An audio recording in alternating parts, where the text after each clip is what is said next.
Bangladesh football লিগে বসুন্ধরা কিংসের জয়রথ চলছে। তারা শক্তিশালী মোহামেডানকে 2-1 গোলে হারিয়ে শীর্ষস্থান মজবুত করেছে বাংলাদেশ জায়ান্টরা। অন্য ম্যাচে ব্রাদার্সের সাথে 2-2 গোলে ড্র করেছে আরামবাগ।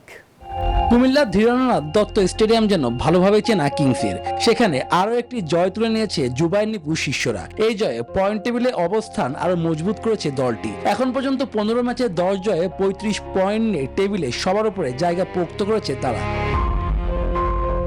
ম্যাচের শুরু থেকে আক্রমণ পাল্টাক্রমণে এগিয়ে চলে খেলা, তবে ম্যাচের 28 মিনিটে মোজাফফরের গোলে লিড নেয় মোহামেডান। ম্যাচে ফিরতে মরিয়া হয়ে ওঠে কিংস। প্রথমার্ধের শেষ সময়ে ফাহিমের গোলে সমতায় ফিরে বসুন্ধরা কিংস।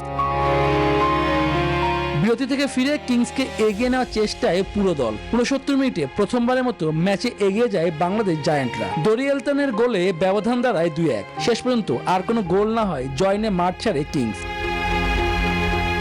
দিনের অপর ম্যাচে প্রথমার্ধে 2-0 গোলে এগিয়ে যায় আরামবাগ। দলটির হয়ে গোল দুটি করেন কেজিতোকে ও কোয়ানসা বি। বিরতি থেকে ফিরে সমতায় ফিরে আরামবাগ। 51 মিনিট আহমেদ ও 80 মিনিটে জয়সূচক গোল করেন প্রধান। শুভদেবনাথ, নিউজ 24।